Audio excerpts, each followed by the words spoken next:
You're listening to your brain on air. The program will begin shortly. Enjoy. 你正在听你的大脑在空中，计划将很快开始，享受。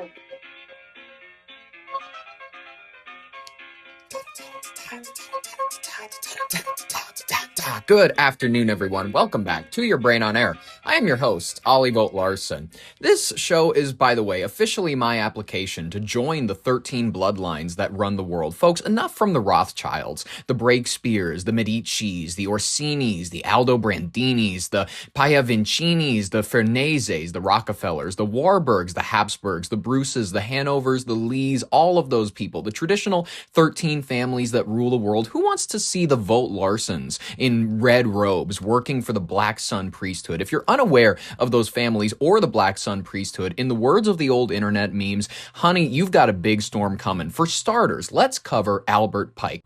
Many of you have never even heard this man's name before, but he was a 33rd degree Freemason. He had a letter to a gentleman named Giuseppe Mazzini, Mazzini. This gentleman was a lawyer, a former triumvir of the Roman Republic. Albert Pike, folks, I'm just going to give you a brief synopsis. He's an author, poet, orator, editor, lawyer, jurist, and Confederate States Army general who served as an associate justice of the Arkansas Supreme Court in exile from 1864 to 1865. He was best known as the sovereign grand commander of the Scottish Rites Southern Jurisdiction from 1859 to 1891. He extensively reorganized the Scottish Rite rituals, and he authored a book known as The Morals and Dogma, a seminal philosophical text that remains highly influential within American Freemasonry. Here is the layout for, quote-unquote, the Illuminati Plan for the Three World Wars, written August 15th, 1871, long before either of the first two were to occur.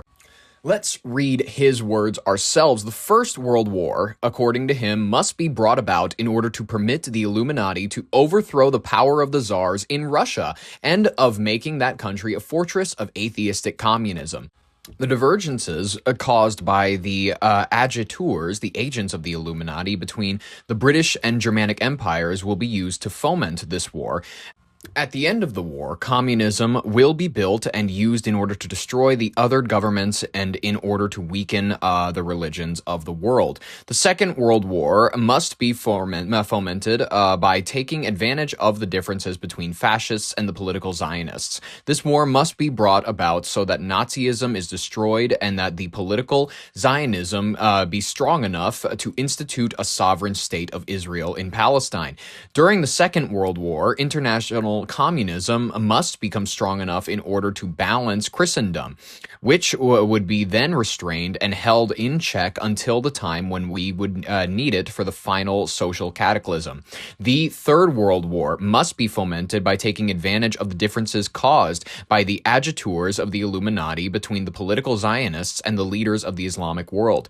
The war must be conducted in such a way that Islam, the Muslim Arabic world, and the political Zionists, the state of Israel, must mutually destroy each other. Meanwhile, other nations, once they were more divided on this issue, will be constrained to fight to the point of complete physical, moral, spiritual, and economical exhaustion. We shall unleash the nihilists and the atheists, and we shall provoke a formidable social cataclysm, which in all its horror will show clearly to all the nations the effect of absolute atheism, origin of savagery, and of the most bloody turmoil.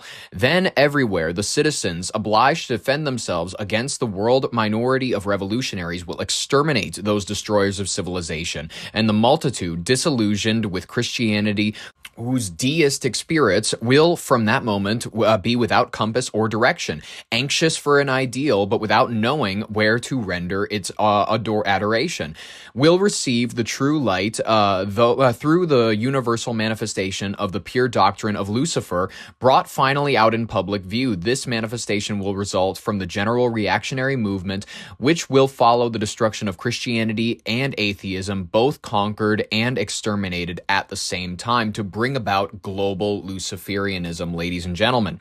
Folks, hate the state, not the Israelites. It's not even the Jews controlling the world. I mean, it kind of is, but it's more so the Jesuits using the people labeled as the Jews, who don't even have that much genetic heritage, tying themselves to the land. They're using this really to stoke anti-Semitism to bring about the Third World War. Now that we can see that via this letter, it's going to commence forth the end time. So you hating Jews is actually exactly what the global shadow government wants. Why prop yourself up and when you can just take the diaspora community, prop them up temporarily and let them take the heat? The Jews have been that essentially since their inception and their creation. They've been a device for exterior control. This goes back to the Roman Judean province, the time of the King David, to the Persians with King Cyrus. The Jews have always been a convenient pawn for anyone that wants to control the Levant. At that time, the Aryan elite are working through the Illuminati in order to establish one global regime, and the Jews are an easy little banker to throw at the head of your front-facing organization to deal with the low-hanging, dirty public work, and that's why all the ones who get exposed and outed are Jewish, like Epstein, while Christian allies are never mentioned in the first place. Jews are scapegoats. They're schemers, and in this little game, it's up to them which side they want to play for. Current-day religions, Christianity, Islam, Judaism, they've all been perverted by Babylonian occultists who worship Saturn. You can trace this back to Nebuchadnezzar. All these incursions of Babylonian culture, they infused communion, circumcision, baptism. All of these are occult rituals that were originally practiced by practitioners of black magic, pedophilia, and human sacrifice. World War III, folks. Their plan is for a giant ritual human sacrifice of Jews, Christians, Muslims, non-believers.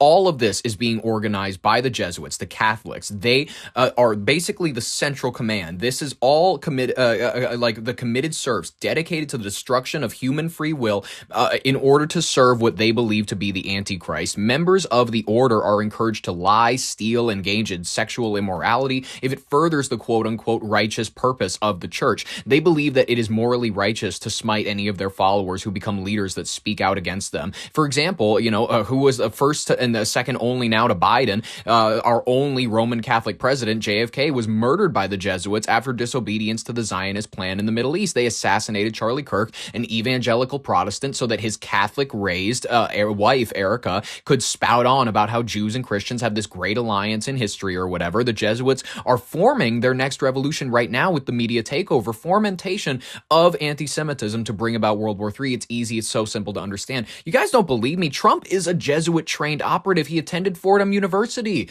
a Jesuit Catholic university in the Bronx, New York. The Holy Roman Empire, by the way, never actually fell. How dumb do they think that we are? What, it just dissolved? No, it continues through the Roman Catholic Church headquartered in the Vatican. Rome is the new Babylon, the central global city-state of the New World Order. The Pope will rule the world as the new Antichrist after the fall of the final Jerusalem Holocaust. Let's discuss, by the way, Jerusalem. They're having a couple of issues. Israel in general, their popularity in the United States is collapsing. Midterm margins and more. Let's just take a look at this roundup that we have from CNN. If CNN is starting to get honest about Israel's polling, how bad must it be? Let's take a look. It's Netanyahu himself who has a major problem when it comes to public opinion in the United States. Look at this. Americans say they are not confident when it comes to Netanyahu and world affairs. Look at this. In 2023, the not confident percentage was 42.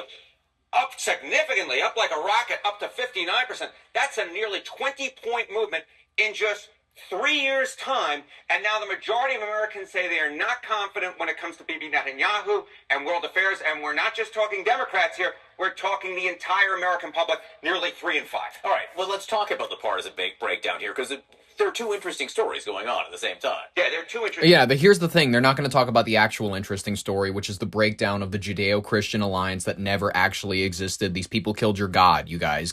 Let's get honest, all right? This data guru, Harry Enten, I believe it's Enten, E-N-T-E-N. I'm trying to be respectful. He's sounding the alarm in general for the GOP. He's revealing this tectonic shift, the American public opinion toward Israel. It's having massive implications for the 2026 midterms. According to the latest CNN data roundup, Israel's Israel's net favorability in the U.S. has hit a historic low, collapsing by nearly 20 points since 2022, the most dramatic drop that has been seen in men, specifically under the age of 50. God damn it. Why do they got to target me like that? Excuse you. Women are smart too. Do you think women are just stupid and like see the Israel thing and just go, Shabbat Shalom, I like shoes? Do you think women are stupid? All right, whatever. Where favorability has plummeted from a near even split to staggering negative 47, Enton notes for the first time in modern polling, a majority of Americans under 50 in both political parties now hold unfavorable views of the Israeli government. Listen, it's kind of nice. I think that the Charlie Kirk thing was a wake-up moment for a lot of people, regrettably. You know what I mean? It sucks that one of their own had to get smited in order for a couple people had to, to wake up, and then even further after that, you know what I mean? Whatever. The Hamas thing was also huge for a lot of people, but inadvertently they started supporting the wrong side. I'm not going to get into the college campus shit. I'm not going to get into the people who are obviously supporting terror groups. I support the idea that Jewish people should be allowed to live. Do I want them in all of the seats of power that they're in? Not really. David Ellison creeps me out. But it doesn't even matter. Let's just hear what this guy has to say. You might think that this might be a story of young Democrats moving significantly against Israel and moving against Bibi Netanyahu.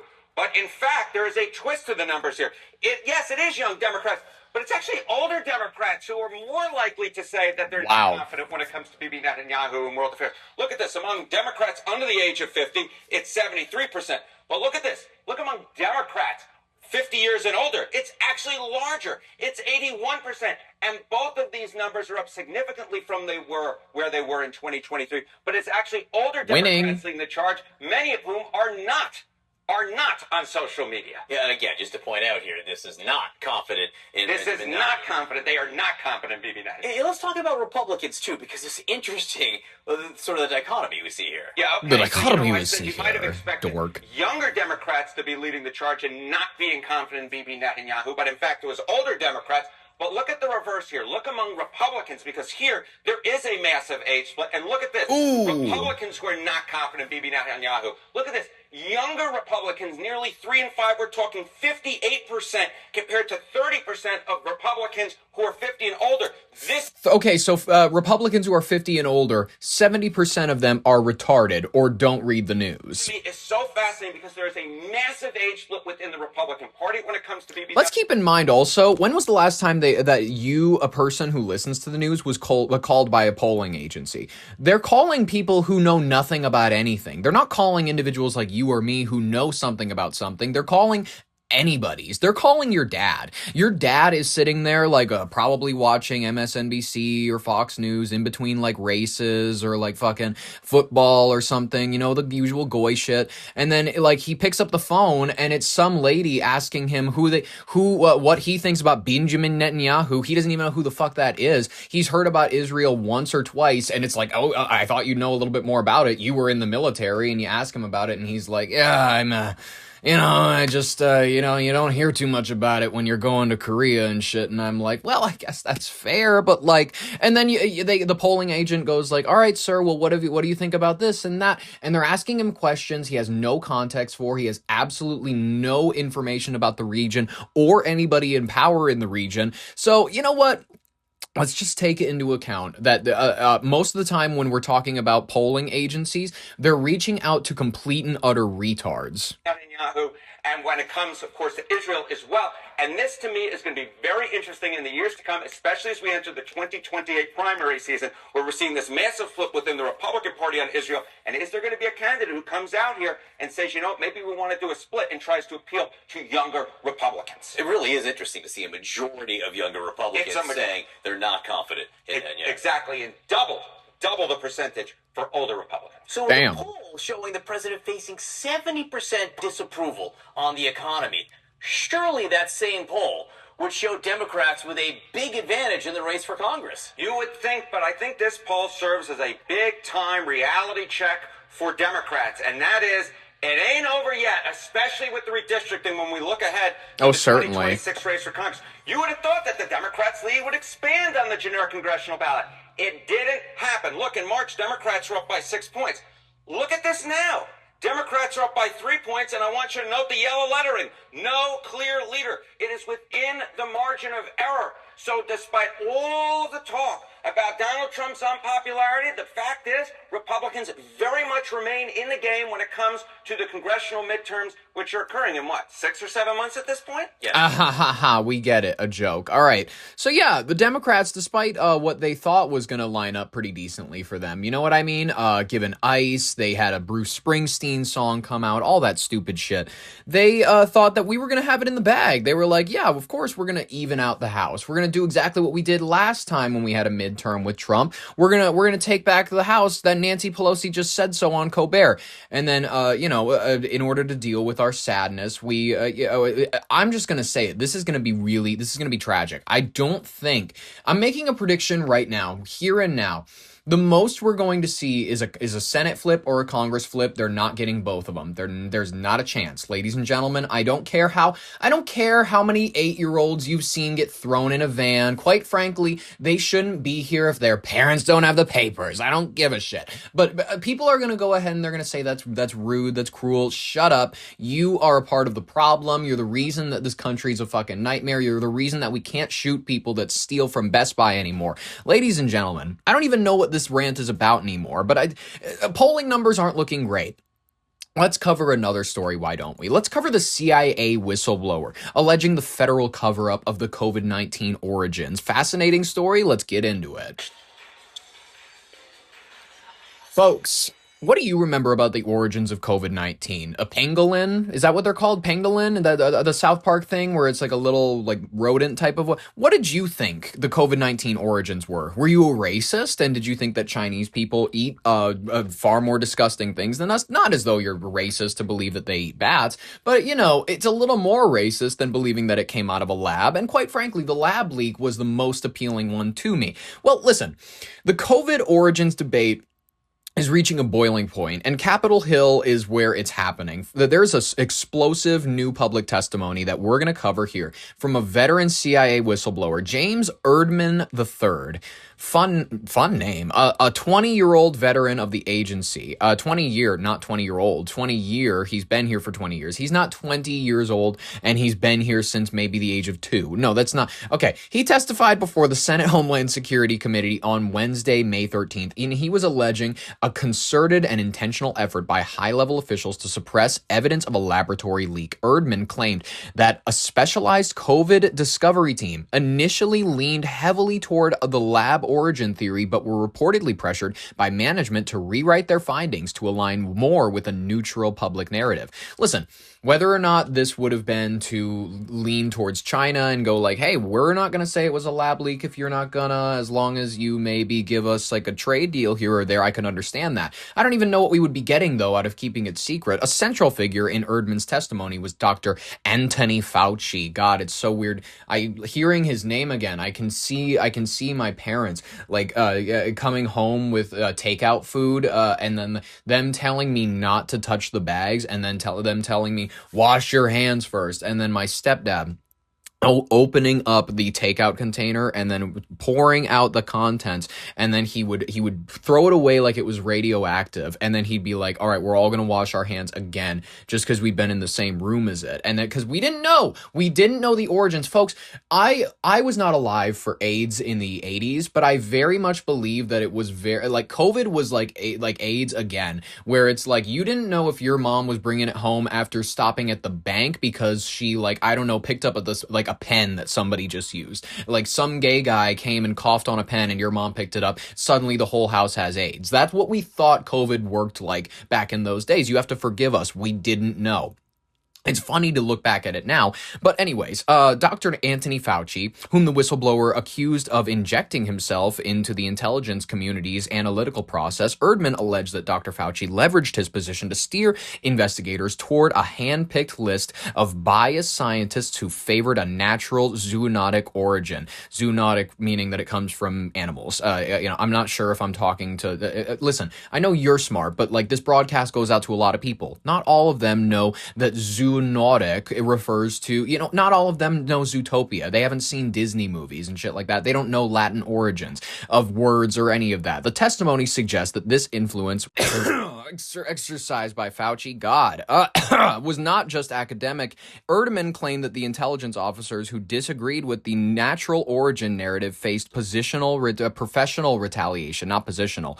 That sounds sexual, while those who fell in line were offered monetary incentives to change their positions. Republican lawmakers, led by committee chairman Rand Paul, are characterizing the allegations as proof of the greatest cover-up in modern history. Senator Paul argued that the suppression of lab leak evidence was designed to protect federal officials who had authorized controversial gain-of-function research in Wuhan, much like Anthony Fauci himself. While the CIA has officially dismissed the testimony as dishonest political theater, the agency notably updated its own assessment earlier this year to state that the lab leak is now considered the most likely origin of the pandemic, a move Erdman claimed was only made to get ahead of the impending public disclosures.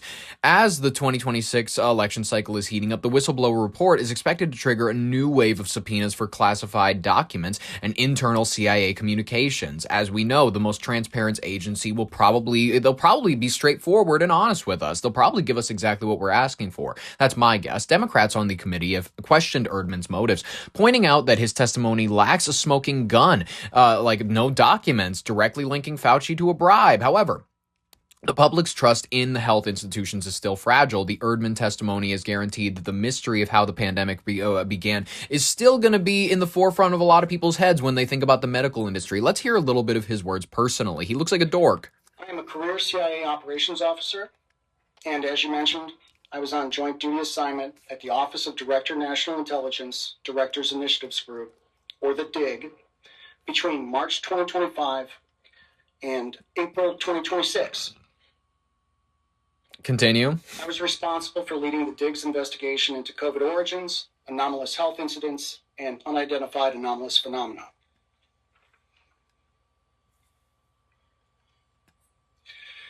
I'm here today to discuss the COVID cover-up, the national security implications associated with the DIG's investigative findings, and CIA refusal to comply with lawful oversight, as well as how we remedy these problems.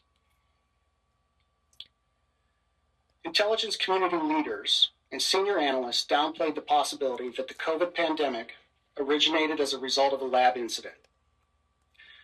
Motives are difficult to define given the scope of the DIG's review.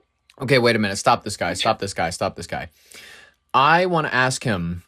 They already admitted now that that it was probably a lab leak. They changed it on the website just recently. Why are you out here trying to give testimony for this? Why, listen, you haven't given us any juicy bits. You haven't said anything like, we assume that Anthony Fauci, we assume that he knew about the microchips. We assume that he knew about the myocarditis, and we assume that he didn't give a shit. All of the dorks with short haircuts and glasses are exactly like Bill Gates. We assume that they're blood-sucking demons. We understand that they don't have our actual health in the forefront of their mind. We're not that stupid. We honestly understand that they're fine with people dealing with side effects or maybe heart issues, couple years out from the injection, if it means they can make a quick buck by selling their vaccine. And people are going to go, you don't even have to pay for it. Who the fuck do you think pays for it, idiot? The United States government pays for it. They're the ones who subsidize these vaccines for healthcare agencies to dole out to you in the masses. It's for profit, you dipshits. Do you really not know? Are you that stupid? Let me ask, is anybody really so stupid that they believe that the medical industry is out there to further your health and your agency over your own life? Are you that stupid? Are you that stupid that you assume that doctors are out there because they are just the kindest of people that really, really want to save lives? Most of the time, that is people on the ground. It's not people running the companies, ladies and gentlemen. Not that. So, I'm confused by why he's even doing this. They put it back on the website. They've said they were never going to come forward and they were never going to say that it was a lab leak, but now they just did. What is the point of your testimony whatsoever? Intentional or not, the IC's actions resulted in cover-up, wasted resources, okay, and a failure to properly inform policymakers. Yeah, we knew that. Public health policy. Are you going to put Anthony Fauci in handcuffs or no? I think that, listen, If you have evidence that is like of criminal wrongdoing, then maybe make your testimony public. Until I hear anything about like Anthony Fauci data programming and engineering this to give future generations Down syndrome, I don't want to hear about it. It would have been very different had the American public been made aware that a virus from a lab in China was going to serve as the foundation for an emergency use authorization mRNA products being mandated by the former administration. Continue. Dr. Fauci's role in the cover-up was intentional. Dr. Fauci influenced the analytical process and findings by leveraging his position. Okay, was he killing people? Consulted with a conflicted list of curated subject matter experts, public health officials, and scientists. All right, is this going to lead to him in This includes handcuffs? some of the authors of the paper, The Proximal Origin of SARS-CoV-2, and other public health experts who have been in his orbit for the last 20 plus years. Some of the scientists were part of the Biological Sciences Experts Group, or the BSEG, an office of Director National Intelligence Advisory Body, whose members often receive considerable funding from NIAID and public health agencies.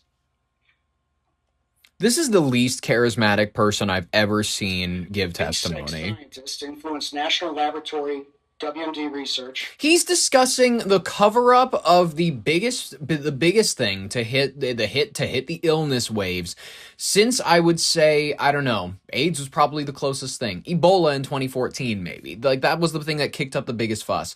Now maybe hantavirus, but it's not really that big in all honesty. But COVID is the biggest thing to hit the illness waves in a long-ass time. How is he making this so overwhelmingly mind-numbingly boring? He's giving us absolutely no new information. You thought that I assumed Dr. Anthony Fauci was the saint people put on their candles? That was what brain-melted people did that. What, you assume that we're all that? Policy decisions, finished analysis, and other intelligence matters, creating misaligned incentives and conflicts of interest, as well as counterintelligence issues.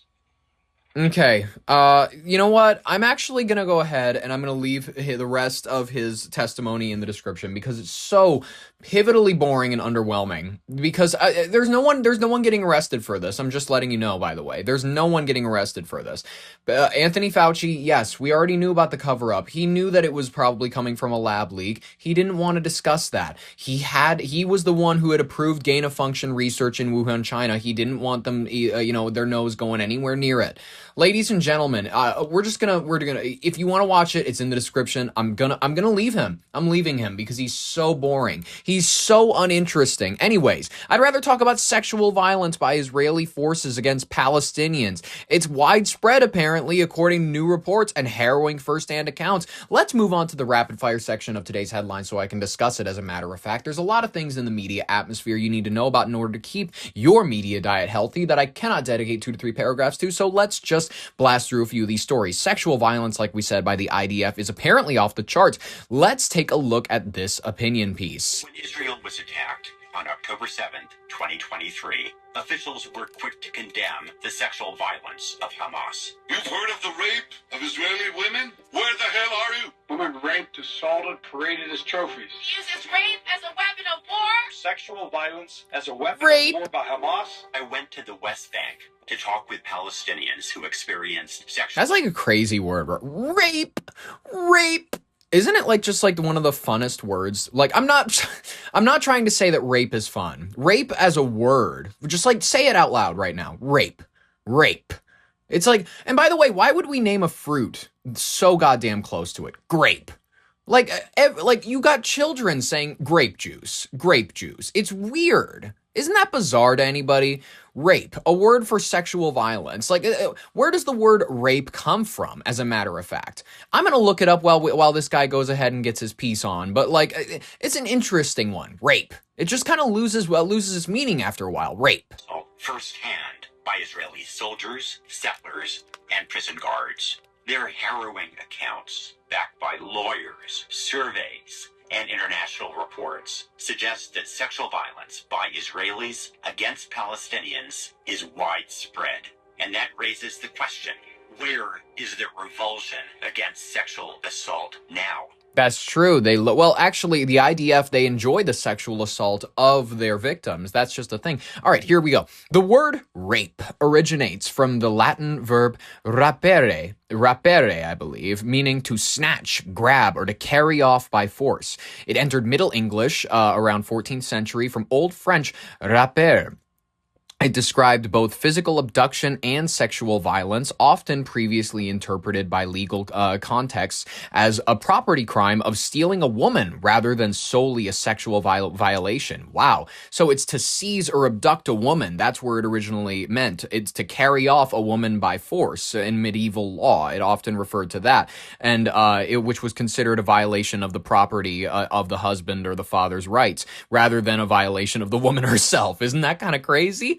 We use the term rape and we don't realize that it refers to you're taking that woman from her rightful owner. It's like rape, ladies and gentlemen. Rape, you know what, ladies and gentlemen, we're not going to use that word anymore. Rape, it's not, you know why? Because rape is anti-women. The word rape is anti-women, and the people who use it, quite frankly, are anti-women. So we're gonna think of a brand new word for it, all right? I don't know, we'll put it on the back burner for right now. Sexual assault works perfectly fine. Rape doesn't have the force that you want to convey when you're talking about a violent seizure of someone's, of their sexual awareness of their own body. That the word rape just sounds sly, conniving. It's like rape. It doesn't sound that serious when you think of it as a way. It sounds more like you're carrying something off, like you're stealing something. It doesn't sound like the absolute violation of someone and who they are. This video includes the depictions of graphic sexual assault. See any evidence that Israeli leaders order rape, but they have built a security apparatus where, according to a 2025 United Nations report, sexual violence is a major element in the ill treatment of Palestinians. Prime Minister Netanyahu has called accusations of sexual violence by Israelis baseless, but my reporting suggests that sexual violence has greatly worsened under Netanyahu in recent years. What exactly does this look like? Here's what I found. This is Sameh Al-Sai, a freelance journalist for international news organizations. The prison guards, oh my goodness, I can't read this guy, he's talking too quick. All right, go ahead. News organizations. The prison guards took me to a solitary cell. While handcuffed, leg cuffed, and blindfolded, they put me on the ground in a kneeling position with head down. They took off my pants and boxers and started raping me with sticks and carrots in a very aggressive and painful way, and harassing and touching my genitals in a very painful and forceful way. I spoke to a farmer who recounted how 20 settlers rampaged through Palestinian homes and used a hunting knife that cut off his clothes. I got out of the tent. I was standing right here. They pulled me inside. They used those zip ties, tied my hands with more than one zip tie. They tied my legs too, hit me in the eye with a fist. They pulled me right inside here and started pouring dirt on me and water. They took off my pants and zip-tied my penis and started pulling it. The zip ties were still on the ground when I visited. And this is Mohammed Matar, a Palestinian Authority official, who says he was with two other Palestinians trying to protect a Bedouin village under attack from settlers. When the settlers seized them, stripped them, beat them, and he says one tried to rape him with a stick, and he actually has some evidence of this interaction with the settlers in the form of a photo that the settlers posted to social media. One woman, 23 at the time of her detention, told me that she was regularly stripped naked, forcibly bent over, and groped all over her body by male and female guards. One journalist said he had been held down and raped by a dog, a claim backed by other accounts from prisoners who report they underwent the same thing. I wonder how much Ben Shapiro wants to talk about the good grace of the IDF. I'm appalled by this pattern of abuse. partly because our American tax dollars subsidize the Israeli security forces. Yeah. I fear that leaves us complicit. The United States has leverage, and we could use it to insist on an end to the impunity and to demand that Red Cross visits be restored for Palestinian detainees. Look, whether you consider yourself pro-Israeli or pro-Palestinian, here's one thing we should be able to agree on. We're anti-rape. The horrific abuse. I mean, not if you're on the Epstein list, or a friend of his, or rich in general, or serving in politics, or serving in the media. There's a lot of people, let's be honest, who are not as anti-rape as they claim to be. On Israeli women on October 7th now happens to Palestinians day after day after day. Ladies and gentlemen, I mean, what if you're not physically, emotionally repulsed by the idea that your tax dollars could be going towards potentially even just like a little bit, like the mental image of it potentially going towards these literal servants of Satan, these agents of chaos in the region. They brung absolutely nothing but democracy for their own people and chaos to their neighbors. It's a horrific situation, but whatever, you know what I mean? I'm not living in Tel Aviv. Let's move on to something else. Why not? Let's do Larry Ellison. Let's do Larry Ellison, founder of Oracle. He said Oracle AI body cams are watching people in the bathroom. He wants AI watching everything because everyone will be on their best behavior anywhere. Here he was discussing, I believe, body cams that are going to be in the hands of officers here pretty soon. Let's play this clip. Our body cameras are simply lenses. Two lenses attached to your vest, attached to the smartphone that you're wearing, and the camera's always on. You don't turn it on and off. And by the way you turn it on, you can't turn it off. You got to go into the bathroom. Oracle, I need 2 minutes to take a bathroom break, and we'll turn it off. The truth is, we don't really turn it off. What we do is we record it so no one can see it, but no one can get into that recording without a court order. We won't listen in unless there's a court order. But it's interesting. But we transmit the video back to headquarters. So headquarters and AI is constantly monitoring the video. The police will be on their best behavior because we're constantly recording, watching and recording everything that's going on. Yeah. Citizens will be on their best behavior because we're constantly recording and reporting everything that's going on. Everything. And it's unimpeached. If we can use AI, and we're using AI to monitor the video. It's not people that are looking at those cameras. It's AI that's looking at the camera. And if there's a problem, AI will report the problem and report it to the appropriate person. The proper authority or person. All right, listen, that's cool. That's totally chill. I think the AI rollout that we're seeing, the surveillance state, as many people would like to call it. Let me be honest with you right here, right now. I'm scared. I'm scared that I won't be able to live in the countryside like I've always dreamt. I want to ignore society. I don't want to live next to a data center that's going to make me have headaches 24/7. I don't want to, have a car that apparently has a switch in it that reads my eyes and detects if apparently it thinks that I'm under the influence of drugs, and if so, stops my car. I don't want geofencing on my cars. We're going to talk about that in our third story. I don't want any of that junk, but it's already being rolled out. It's already a system that I realize all of these billionaires, they spend so much time building it. You know what I mean? It would just be rude not to use it at this point. You know what I mean? It's just like at a certain point, like, what are we even doing? We're fighting something that these people will die to, they'll die to implement, ladies and gentlemen. Are you willing to die for this? I'm willing to die for freedom to some extent. I'm not suicidal. You know what? Maybe I should just stop before anything else goes wrong for me. HDI Congress, ladies and gentlemen. I want to play a clip here about Mark Epstein. Mark Epstein is Jeffrey Epstein's brother. Mark Epstein, he's a real estate developer, property developer, brother of convicted sex offender. He's been active in real estate roughly since the 1990s. People are reviewing a couple of photographs that he's appearing in. They're revealing some sketchy connections that we're seeing. One of the agencies that he visited over in the Middle East has recently been bombed. Home of the Army's 5th Fleet. Actually, I'm just going to go ahead and let this clip speak for itself. Epstein's brother, Mark, with the heads at ExxonMobil. Here he is with leaders from the United Arab Emirates.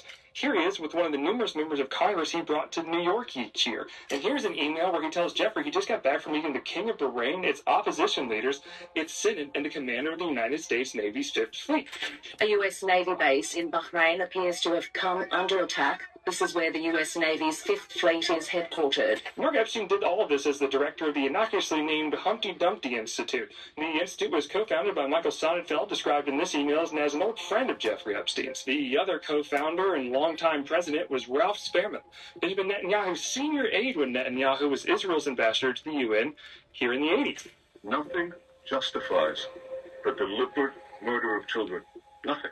Netanyahu thanks Spearman in the acknowledgement to his book, and in a 1988 interview, Netanyahu credits Spearman with helping him fracture the Arab-African voting bloc in the UN. And in that same interview, Netanyahu says that Israel's greatest asset in negotiating with nations that are hostile to it is that Israel can provide what they want: access to the Americans. 35 years later, now Prime Minister Netanyahu would come to the UN and tout his signature foreign policy achievement. We achieved 4 peace treaties working with the United States. The Abraham Accord, where several Arab states normalized relations with Israel and dropped the Palestinians. The Palestinians, abandoned by their Arab neighbors. In exchange for American money and protection from Iran. The groundwork for the deal started to be laid in the wake of the Arab Spring. Also around this time, HCI began exploiting a law that says foreign governments can fund trips for members of Congress, and as long as it's called a cultural exchange, the meetings don't have to be disclosed. According to what's publicly available, the only trips that HCI took members of Congress to from the Arab Spring to the Abraham Accords were to these countries. This map shows countries that have recently normalized diplomatic relations with Israel. Epstein's money just funded the organization that facilitated the access to the Americans, but you can still look in the filing and see who actually paid for the trips itself, which is how you know this trip, made by current ranking member of the House Intelligence Committee Jim Hines, was paid for by the Kingdom of Bahrain. This trip to Azerbaijan, taken by the man Trump made head of the IRS in 2025, was paid for by the state oil company of Azerbaijan. Remember the oil pipeline we mentioned at the beginning? Well, today there's no Iranian oil flowing through it. Enter Azerbaijan. When some congressmen dropped out of another HCI trip to Azerbaijan, Jeffrey Epstein was asked who he would like to replace them, told the trip would be fun and profitable, and told that they would be meeting with the president of Azerbaijan, something that HDI was not disclosing publicly. The Darfur Women's Action Group raised the alarm that on one trip HDI took to Sudan, they'd actually met with the vice president, the National Assembly, and the group that had controlled the Rapid Support Forces. Within 2 years of war, the RSF is accused of committing systemic atrocity. This trip to Sudan was taken by then Congresswoman and now Mayor of Los Angeles, Karen Bass, and it was paid for by the Sudanese pharmaceutical company Bash Pharma. When Sudan normalized relations with Israel, HDI posted a photo on social media with the caption that they had helped foster the dialogue to help it happen. So in summary, we are literally fighting Epstein's wars. How fascinating. I love seeing all of the connections between the files and the current day wars that we're fighting. Even current mayors of Los Angeles, Karen Bass. Ladies and gentlemen, brief interjection from the hantavirus. I know many people want to just ignore it. I want to as well. However, 3 Kansas residents have been hospitalized for observation after hantavirus exposure abroad. Listen, all 3 individuals with high-risk exposure have been transported to the University of Kansas Hospital for observation. The State Department of Health has said. Whether or not this is to make us nervous, I don't, obviously cases are going to go up. I don't think that it's going to be a terrible amount. Is this going to be the next pandemic? I'm not a panicking. And we have breaking news. Kansas officials say they're monitoring 3 people for hantavirus. The state's health department says those three have been taken to the University of Kansas Hospital after possible exposure to the virus abroad.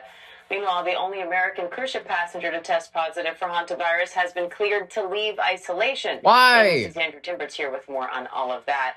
So, Andrew, where do these things stand on the outbreak in the U.S. right now? Yeah, so, the total number of confirmed cases, according to health officials, is still so low here. They say 10 confirmed cases linked to that cruise ship, and the death toll is still confirmed at 2. And that's globally. That's globally. And there's some other promising developments here as well. As you mentioned, that American doctor who initially tested positive is now not only out of isolation, but he's also tested negative. So we're not seeing sort of a widespread outbreak in terms of total. We should have killed him. But health officials worldwide stress the risk just to be sure is still extremely low. But now we've got 3 people in Kansas that are being monitored.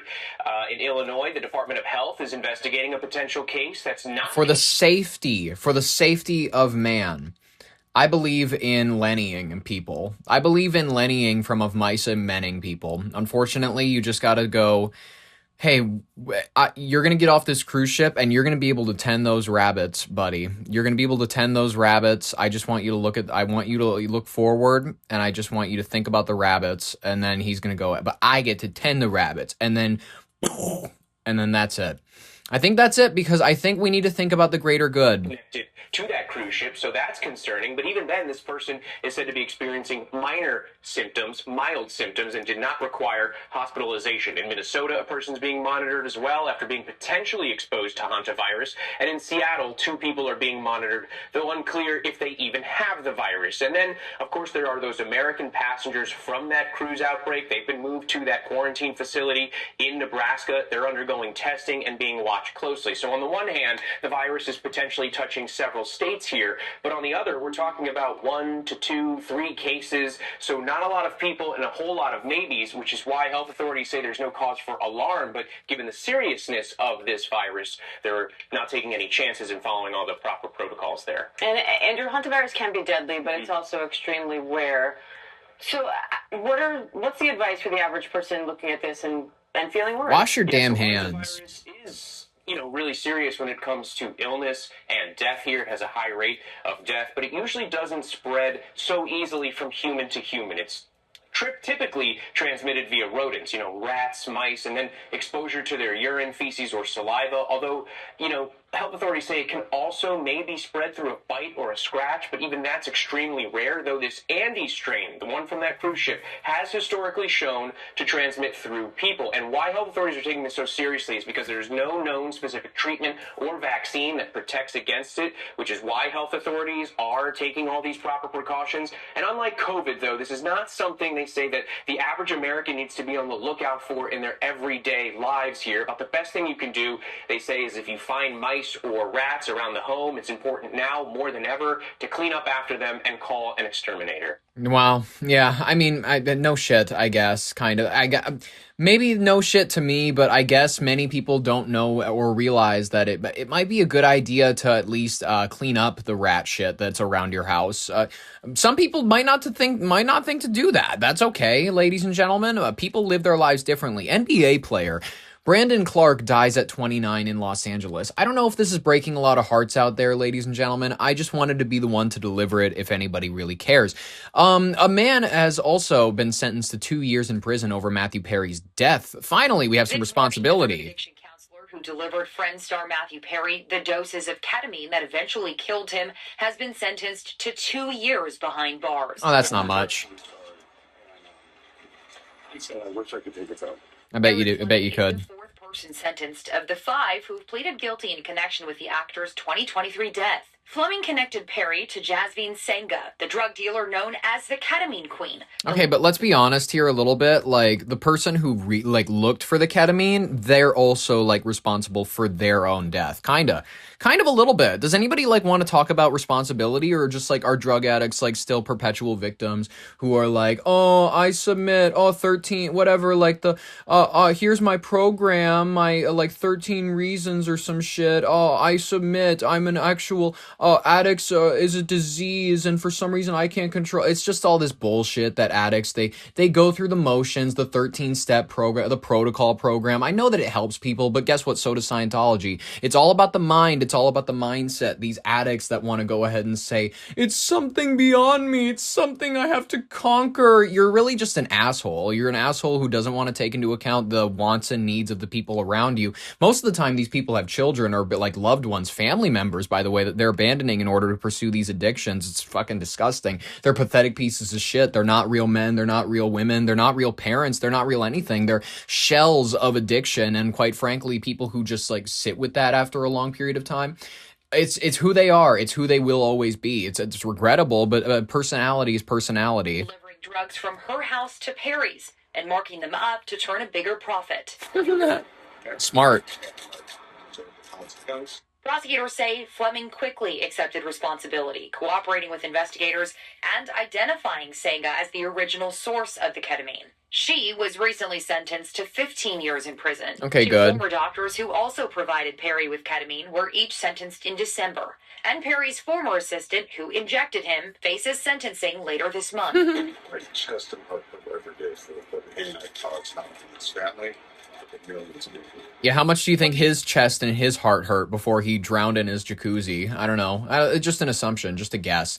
Ladies and gentlemen, I think we should hop on over to our last story. We're going to cover the 2027 car kill switch incoming, and it might be a little too late to stop it. They're mandating ethanol that's eating away at old engines in cars, destroying all of the parts in older models. Advanced Auto Parts is also closing 727 stores right along the same time. You can't fix your old car even if you wanted. Now you need to buy the new kill switched car. Ladies and gentlemen, this is honestly just a very scary future that we're heading into. It's mirroring the General Motors streetcar conspiracy, forcing the city folk into car ownership rather than public transport. We'll get into all the details, but I hope that you've had a wonderful time so far listening to this episode. I've had a wonderful time gathering these stories for you. Let's get into our last one. Go. A perfect storm of new regulations and economic shifts is hitting the American auto industry this week and the upcoming months ahead, ladies and gentlemen. This perfect storm, we're looking at it because it's not just a storm, because admittedly, people look at storms as like, oh, it's an act of God or whatever. They don't realize that the weather is being controlled up in Grand Forks for the region. They don't realize that the weather is being controlled whatsoever. They don't realize that we've had a treaty regulating weather weapons since the 70s. You don't have a treaty regulating nuclear bombs unless you have nuclear bombs, you know what I mean? You don't have a treaty regulating something that doesn't exist, but, you know, people will call you crazy for thinking that they control the weather. Whatever. A perfect storm has been organized, and this one is Jewish organized, ladies and gentlemen. Like, they are up there organized. This is not a natural storm of people going like, oh, let's regulate this part of the car. Let's cancel out these old engine parts so that people need to end up buying cars. But it's all coincidental. This is all organized, ladies and gentlemen, and it's just being labeled as a perfect storm. Many drivers are wondering if the era of owning and fixing your own car is coming to a permanent end. Listen, the headlining controversy is looming over 2027 federal mandate for advanced impaired driving prevention technology. While safety advocates like MAD, Mothers Against Drink Driving, I hate those bitches, they had a couple of kids die back in the day and suddenly they had to ruin drunk driving for everybody else. Not all of us crash like your idiot kids, all right? I guess, all right, whatever. Maybe your kid wasn't even drinking. Maybe it was somebody else. Shut up. Get over it. Your kid drove on the road. They understood the risks enough. The safety advocates like Mothers Against Drink Driving, they're arguing that this law will save thousands of lives. Critics have dubbed it a government kill switch as the law requires all new passenger vehicles to be equipped with passive sensors like in-cabin cameras and breath monitors that can automatically disable a vehicle if impairment is detected. Folks, what the fuck are we even talking about? Your own car decides when you're impaired.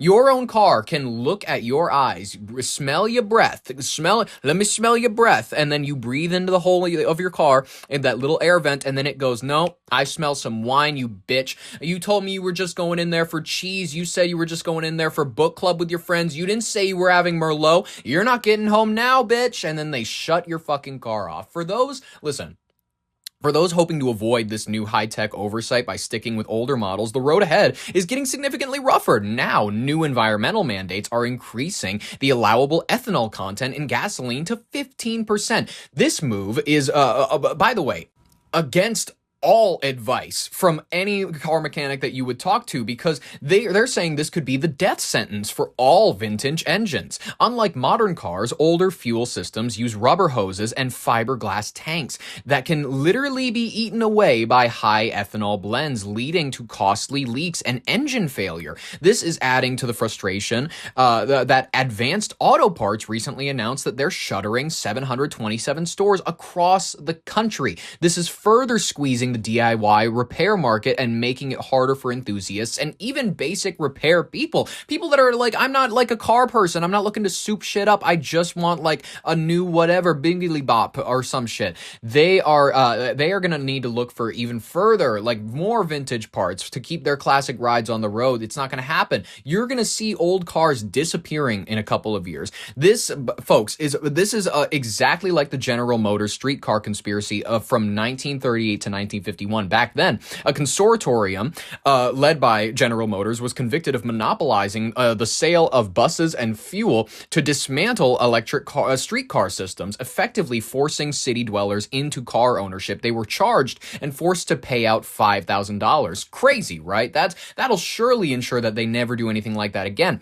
Many skeptics today are arguing that by making older cars impossible to maintain, newer cars impossible to drive without surveillance, the government and major automakers are once again narrowing the public's mobility options. This time, they're steering everyone toward that connected fleet that can be controlled or shut down by a single line of code. If we don't like the way that you're operating, if we don't like the way that you are teasing out the road, we are going to go ahead and shut your ass down. Ladies and gentlemen, how do we avoid this? I don't know that we can. Hopefully if they have like tape, if we have like, Scotch tape, you can put like Sharpie on it to make sure that it can't actually see your eyes or anything like that.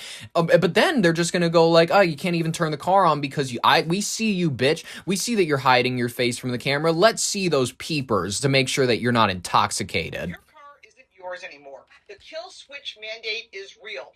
I have been talking about this for years. It is now funded, and it's coming fast. Yep. And if you still believe you own your car, you're already behind the 8 ball. What you actually own is a permission slip for 4 wheels. Yep. A machine that watches you, evaluates you, and decides in real time whether you're allowed to drive it. Preach it. Not a police officer, not a court, not even common sense. Instead, it's an algorithm. Yep. AI. Yes. Believe it or not, this is true.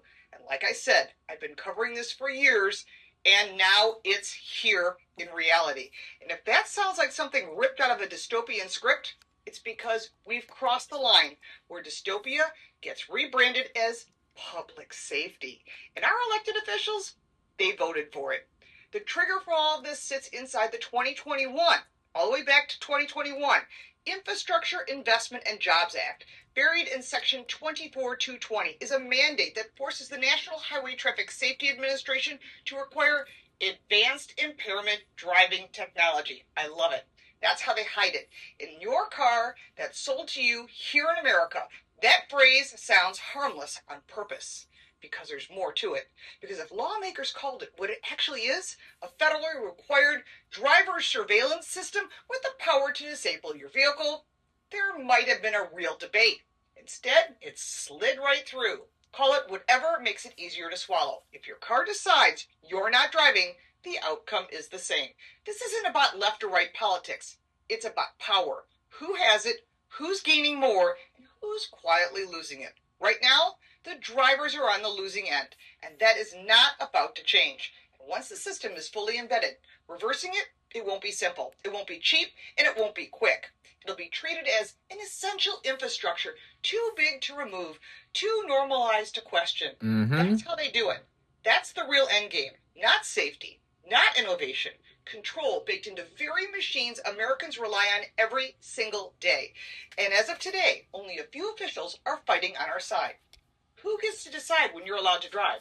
Because if the answer isn't you, then you don't own your car. Folks, I mean, listen.